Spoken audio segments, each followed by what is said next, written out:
दिशा और दशा ही नहीं तय करेगा।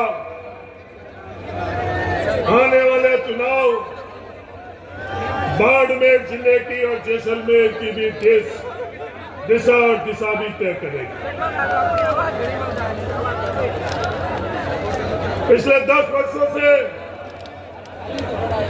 बाड़मेर की लोगों की वोटों की ताकत से दिल्ली के अंदर सरकार बनी और दिल्ली में बाड़मेर के हक और अधिकार का गला दबाया गया। एक कदम आगे बढ़ने की जगह बाड़मेर को पीछे धकेला गया।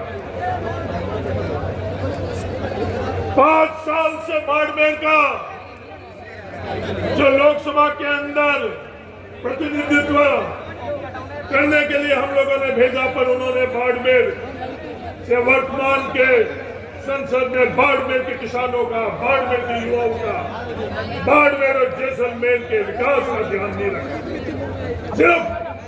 सिर्फ और सिर्फ एक ही नारा, एक ही बात अपने नेता का, नारे के अलावा जिंदाबाद के अलावा उन्होंने कुछ भी नहीं किया।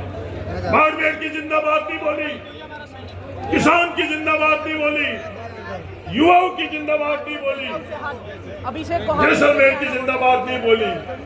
इकलौती जिंदाबाद 5 साल के अंदर अपने नेता की, जो तमाम बाड़मेर की विकास की योजना थी दिल्ली के, हम लोगों का हक और अधिकार का गला दबाया गया। जैसे मैं कहने के लिए नहीं कह रहा हूँ, पेयजल की योजना के संदर्भ के अंदर मेरी बात मान लेती तो फायदा में रहती ना। हम लोगों से नहीं, मेरे को तो आना है, मेरे को तो आना है। फैसला किया दिल्ली के नरेंद्र मोदी की सरकार ने किया। जीत पानी पीने में लोगों के जेब से पैसा लेकर और 5% पैसा पेयजल की योजना में देने का फैसला किया गया। हमारा प्रतिनिधित्व करने वाले आदरणीय कैलाश चौधरी जी के मुंह से एक भी लफ्ज, एक भी शब्द नहीं कृषि बीमा के संदर्भ में हम लोगों के साथ जो अन्याय हुआ, जब ये योजना के प्रावधान में बदलाव आया, बाड़मेर ही नहीं, इस देश के तमाम किसान संगठन और किसानों ने उस वक्त बुलंदी से आवाज उठाई कि जो प्रावधानों के अंदर बदलाव आया उससे हम लोगों को नुकसान होगा, बाड़मेर को नुकसान होगा। फसल बीमा का प्रावधान में बदलाव, जिससे सैटेलाइट इंडेक्स, ग्रीन इंडेक्स का प्रावधान रखा, जिससे सबसे ज्यादा नुकसान किसी का हुआ तो बाड़मेर जैसलमेर के किसानों का हुआ। और हम लोगों का क्लेम पास हुआ क्लेम के ऊपर किसी ने डाका डाला तो नरेंद्र मोदी जी और उनके कृषि मंत्री कैलाश चौधरी जी, उसका मुंह तोड़ जवाब देने का वक्त आ चुका है। वोटों से उसका मुंह तोड़ जवाब देने का। तो तमाम योजना जो बाड़मेर आगे बढ़ा दी थी, बम्बार जैसलमेर की रेलवे लाइन का सर्वे हो चुका है। नरेंद्र मोदी जी ने 10 साल से उस सर्वे को रोक रखा है। बाड़मेर की जनता से निवेदन करना चाहता हूँ, उसका जवाब जो रोका हुआ रेलवे लाइन की ये परियोजना, उसका जवाब आप लोग वोटों से देंगे। बिजली के लिए जो पैसा केंद्र सरकार से राजस्थान सरकार को आना था, वो पैसा भी इन लोगों ने नहीं दिया। रिफाइनरी को इन लोगों ने देरी से एक तीसरा उम्मीदवार और हम लोगों के सामने आ गए।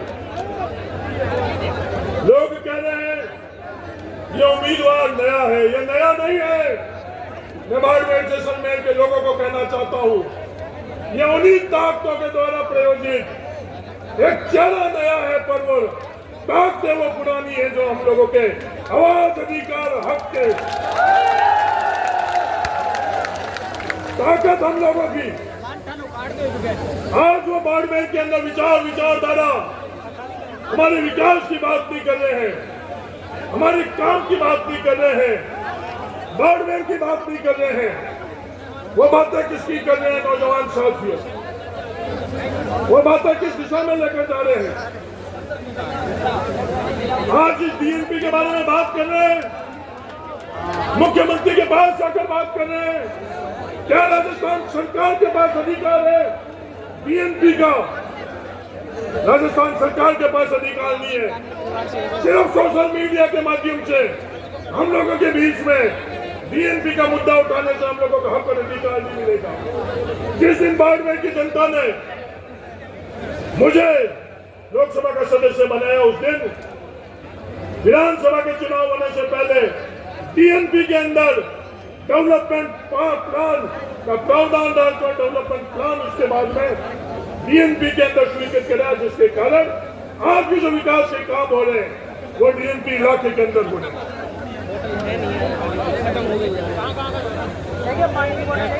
बात कर रहे हैं आगोर की।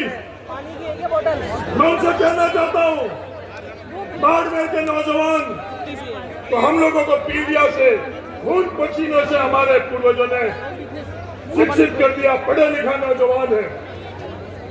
यह आगोर का अधिकार नहीं तो राजस्थान सरकार के पास है, नहीं केंद्र सरकार के पास है। यह आगोर के संदर्भ में फैसला किसने किया? सुप्रीम कोर्ट ने किया।